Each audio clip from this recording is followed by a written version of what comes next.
दोस्तों, सोचिए, आप एक खूबसूरत से जंगल के किनारे खड़े हैं।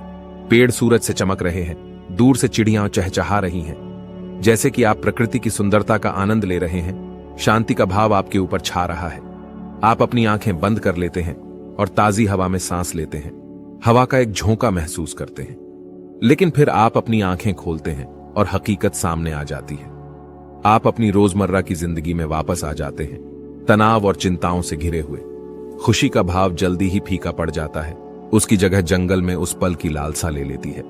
हम सभी खुशी की इस लालसा, इस एहसास को महसूस करते हैं कि यह हमारे हाथ से दूर है। हमें लगता है कि अगर हमें बस वह नई नौकरी, वह नया घर या वह नया रिश्ता मिल जाए तो हम आखिरकार खुश हो जाएंगे। लेकिन क्या होगा अगर मैं आपको बता दूं कि खुशी कोई ऐसी चीज नहीं है जो आपको मिलती है, बल्कि यह कुछ ऐसी चीज है जिसे आप खुद बनाते हैं। इस वीडियो में हम एक कहानी के माध्यम से यह सीखेंगे कि कैसे हम खुशी की राह देखना बंद करें और हर पल में उसे ढूंढना शुरू करें। हम सीखेंगे कि कैसे सकारात्मक सोच पैदा करें, जिंदगी की छोटी छोटी चीजों की सराहना करें और रोजमर्रा की गतिविधियों में खुशी पाएं। एक बार की बात है, एक छोटे से गांव में अर्जुन नाम का एक युवक रहता था। उसकी आंखों में हमेशा सपनों की एक चमक रहती थी।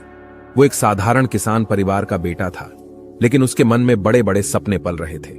अर्जुन चाहता था कि वो एक दिन बड़ा आदमी बने और अपने गांव का नाम रोशन करे। अर्जुन बचपन से ही पढ़ाई में बहुत तेज था। वो गांव के स्कूल में सबसे होशियार छात्रों में से एक था। लेकिन उसके परिवार की आर्थिक स्थिति बहुत अच्छी नहीं थी। उसके पिता खेतों में मेहनत करते थे और मां घर के कामों में व्यस्त रहती थी। अर्जुन को अपनी पढ़ाई के साथ साथ घर के कामों में भी हाथ बटाना पड़ता था। अर्जुन भी अपने माता पिता की मदद करने के लिए खेतों में काम करता था। वह जानता था कि परिवार की आर्थिक स्थिति अच्छी नहीं है, इसलिए उसने अपने सपनों को किनारे रखकर अपने परिवार की मदद करने का निर्णय लिया। रोज सुबह अर्जुन जल्दी उठकर खेतों में जाता, मिट्टी में अपने हाथों से फसल बोता और अपने माता पिता के साथ मिलकर काम करता। खेतों में काम करते करते अर्जुन के हाथ कठोर हो गए थे, लेकिन उसने कभी हार नहीं मानी। वह अपने सपनों को दिल में संजोए हुए मेहनत करता रहता। लेकिन किस्मत ने एक दिन बड़ा खेल खेला। अर्जुन के माता पिता का देहांत हो गया। अब अर्जुन के कंधों पर दो छोटी बहनों की जिम्मेदारी आ गई। हर सुबह वह सूरज के उगने से पहले उठता और दिन भर काम करता रहता। उसकी जिंदगी बस काम और जिम्मेदारियों के बीच फंसी हुई थी। अर्जुन की बहनें रीना और मीना अभी छोटी थीं और उन्हें अच्छे से पढ़ाना और पालना अर्जुन की सबसे बड़ी जिम्मेदारी थी। वह खुद को कभी आराम नहीं देता, क्योंकि वह जानता था कि उसके बहनों के भविष्य की जिम्मेदारी उसी पर है। सूरज की पहली किरण के साथ ही अर्जुन उठ जाता और घर के सारे काम करता। फिर वह खेतों में काम करने चला जाता। खेतों में काम खत्म करने के बाद वह गांव के स्कूल में अपनी बहनों को लेने जाता। घर लौटकर वह उनकी पढ़ाई में मदद करता और उन्हें अच्छे संस्कार देता। अर्जुन का जीवन केवल काम और जिम्मेदारियों में बंधा हुआ था। उसने अपने सपनों और इच्छाओं को पूरी तरह से छोड़ दिया था, ताकि वह अपने परिवार की देखभाल कर सके। अर्जुन के दोस्त अक्सर दूर दराज के इलाकों में घूमने जाते थे, नई जगहों की खोज करते थे। जब वे लौट कर आते और अपनी यात्राओं के किस्से सुनाते, तो अर्जुन के मन में भी उन जगहों को देखने की इच्छा जाग उठती। लेकिन अपनी जिम्मेदारियों के बोझ के तले अर्जुन अपनी इच्छाओं को दबा लेता। मेरे पास घूमने फिरने का समय नहीं है, वो सोचता। मेरा काम है अपने परिवार का ध्यान रखना और उनकी देखभाल करना। एक दिन अर्जुन का सबसे करीबी दोस्त रवि उसके पास आया। रवि ने अर्जुन को देखा और बोला, अर्जुन, मैं तेरी मेहनत और त्याग की बहुत कदर करता हूं। तू वाकई अपने परिवार के लिए एक जिम्मेदार इंसान है। लेकिन दोस्त, तुम्हें अपनी खुशी के लिए भी थोड़ा समय निकालना चाहिए। अर्जुन ने मुस्कुराते हुए जवाब दिया, मेरे लिए मेरी खुशी यही है कि मेरी बहनें खुश रहें और हमारा घर अच्छा चले। एक शाम अर्जुन काम से थका हुआ घर लौट रहा था। उसका दिन बहुत लंबा और मुश्किल भरा था। वह अपने काम से बहुत थका हुआ था और उसके दिमाग में ढेर सारी उलझनें चल रही थीं। रास्ते में उसे एक सुंदर बगीचा दिखा। यह बगीचा बहुत ही शांत और हरा भरा था। अर्जुन को यह जगह बहुत अच्छी लगी और उसने सोचा कि थोड़ी देर यहां बैठने से शायद उसे भी कुछ राहत मिलेगी। अर्जुन बगीचे के अंदर चला गया। एक कोने में उसे एक व्यक्ति दिखा, जिसका चेहरा बहुत शांत और तेजस्वी था। वह व्यक्ति गहरे ध्यान में था और उसकी आंखों में एक अजीब सी चमक थी। इस चमक ने अर्जुन को बहुत प्रभावित किया। और वह उसकी ओर खींचता चला गया। अर्जुन उस चमक से मोहित हो गया और धीरे धीरे उस व्यक्ति के पास जाकर बोला, क्षमा करें, मैं देख रहा हूं कि आप बहुत शांति से ध्यान कर रहे हैं। मैं अपनी समस्याओं से बहुत परेशान हूं और मुझे समझ नहीं आ रहा कि क्या करूं। क्या आप मेरी मदद कर सकते हैं? व्यक्ति ने धीरे धीरे अपनी आंखें खोली और अर्जुन की ओर मुस्कुराते हुए देखा। उन्होंने कहा, मैं बोध भिक्षु हूं, तुम्हारी क्या समस्या है पुत्र? अर्जुन ने अपने दिल का बोझ हल्का करते हुए कहा, मैं जिम्मेदारियों के बोझ तले दब गया हूं। मेरे माता पिता के निधन के बाद सारी जिम्मेदारियां मुझ पर आ गई हैं। मुझे हर दिन कई काम करने पड़ते हैं और अपने लिए समय नहीं निकाल पा रहा हूं। इससे मेरी मानसिक स्थिति भी खराब होती जा रही है। मैं हमेशा चिंतित और परेशान रहता हूं। मुझे नहीं पता कि क्या करूं। बोध भिक्षु ने ध्यान से अर्जुन की बात सुनी और फिर बोले, पुत्र, जीवन में समस्याएं और जिम्मेदारियां सभी के पास होती हैं। सबसे महत्वपूर्ण है कि हम इनसे कैसे निपटते हैं। चिंता मत करो, हर समस्या का समाधान होता है। तुम्हें बस थोड़ा शांत होकर अपने अंदर झांकना होगा। भिक्षु अर्जुन की ओर देखकर आगे बोले, अर्जुन, तुम बहुत परेशान हो। तुम्हारे सवालों का जवाब तुम्हें मिलेगा, लेकिन इसके लिए तुम्हें थोड़ा धैर्य रखना होगा। कल सुबह सूरज उगने से पहले तुम मुझसे नदी के किनारे आकर मिलो। वहां मैं तुम्हें तुम्हारी समस्याओं का समाधान दूंगा। अर्जुन ने भिक्षु की बात सुनी। वह जानता था कि बोध भिक्षु के पास उसके सवालों के जवाब जरूर होंगे। वह रात भर सो नहीं सका क्योंकि उसे अगली सुबह का बेसब्री से इंतजार था। अगली सुबह सूरज की पहली किरणें जब धरती पर पड़ी, अर्जुन उठ गया। वह जल्दी से तैयार हुआ और नदी के किनारे चल दिया। रास्ते में उसे तरह तरह के विचार आ रहे थे। उसे लगा शायद भिक्षु उसे कोई विशेष मंत्र सिखाएंगे या ध्यान की कोई विधि बताएंगे। जब अर्जुन नदी के किनारे पहुंचा तो उसने देखा कि बोध भिक्षु पहले से ही वहां बैठे हुए थे। बोध भिक्षु नदी की ओर देख रहे थे, जैसे वे प्रकृति की सुंदरता में खो गए हों। अर्जुन भिक्षु के पास गया और झुककर नमस्कार किया।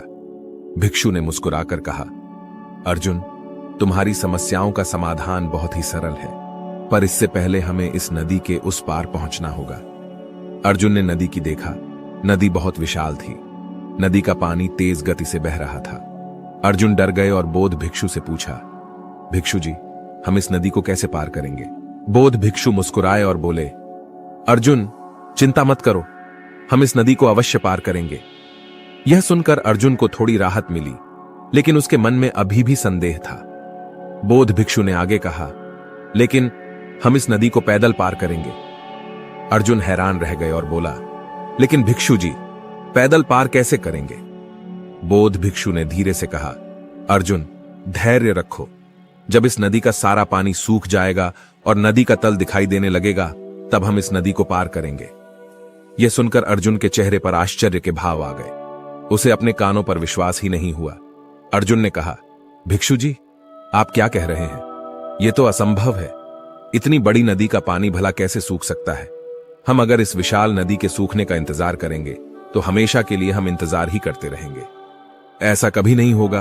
हम भले ही बूढ़े हो जाएं, फिर भी यह कभी नहीं होगा। हमें इस विशाल नदी के सूखने का इंतजार नहीं करना चाहिए। बोध भिक्षु ने उसके आश्चर्यपूर्ण चेहरे को देखा और प्यार से कहा, अर्जुन, तुम्हारी बात सही है। यह नदी अत्यंत विशाल है और इसका पानी कभी नहीं सूख सकता। मैं तुम्हें यही बात सिखाना चाहता हूं। तुम भी सोच रहे हो कि जब सभी काम खत्म होंगे तब तुम्हारा जीवन बेहतर होगा, पर वास्तव में जिम्मेदारियां कभी खत्म नहीं होती, वैसे ही जैसे यह नदी कभी पूरी तरह सूख नहीं सकती।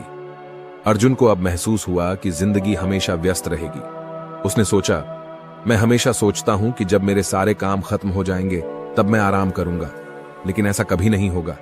हर दिन कुछ न कुछ नया काम सामने आ जाता है। अगर मैं इसी इंतजार में रहूंगा कि काम खत्म हो जाएं, तो मैं कभी खुश नहीं रह पाऊंगा। अर्जुन ने बोध भिक्षु से कहा, भिक्षु जी, आपने मेरी आंखें खोल दी। अब मैं समझ गया हूं कि मुझे अपने जीवन का आनंद अभी और यहीं लेना होगा। जिम्मेदारियों के होते हुए भी मुझे खुश रहना सीखना होगा। अर्जुन ने बोध भिक्षु से पूछा, लेकिन भिक्षु जी, यह कैसे संभव है? मैं अपनी सभी जिम्मेदारियों के बीच से ही अपने लिए समय कैसे निकालूं? बोध भिक्षु ने एक गहरी सांस ली और मुस्कुराते हुए कहा, अर्जुन, खुश रहने की कुंजी बाहरी परिस्थितियों में नहीं, बल्कि हमारी आंतरिक दृष्टिकोण में है। अगर तुम चाहो तो हर पल में खुशी ढूंढ सकते हो, चाहे परिस्थितियां कैसी भी हों। अर्जुन थोड़े उलझन में दिखा और उसने फिर पूछा, लेकिन भिक्षु जी, जब मैं अपने काम, परिवार और अन्य जिम्मेदारियों में व्यस्त रहता हूं, तब मुझे अपने लिए समय निकालना बहुत कठिन लगता है। ऐसे में मैं कैसे खुश रह सकता हूं? अर्जुन, सबसे पहले तो तुम्हें यह समझना होगा कि खुश रहना एक कला है। यह कोई बड़ी चीज नहीं है जिसे पाने के लिए बहुत प्रयास करना पड़े। यह हमारे छोटे छोटे कामों में छिपा है। उदाहरण के लिए, सुबह उठते ही अगर तुम कुछ देर ध्यान करो, गहरी सांसें लो और दिन की शुरुआत शांत मन से करो, तो यह तुम्हें पूरे दिन के लिए ऊर्जा और सकारात्मकता देगा। या जब भी तुम्हें लगे कि तुम तनाव में हो, तो कुछ देर के लिए काम से ब्रेक लो और थोड़ा टहल लो।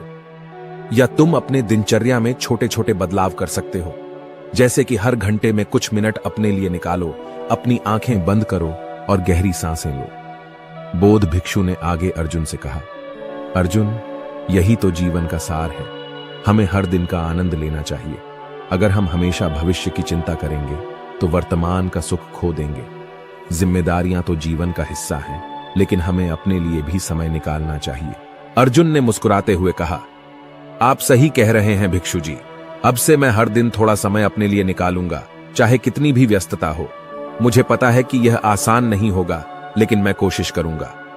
भिक्षु ने कहा, अर्जुन, जब तुम अपनी दिनचर्या में छोटे छोटे बदलाव करोगे, तो तुम देखोगे कि तुम्हारी जिंदगी कितनी बेहतर हो जाएगी। तुम्हारे अंदर की शांति और खुशी बढ़ेगी। जिम्मेदारियों के बीच संतुलन बनाना सीखो और देखो कैसे तुम्हारा जीवन खुशहाल होता है।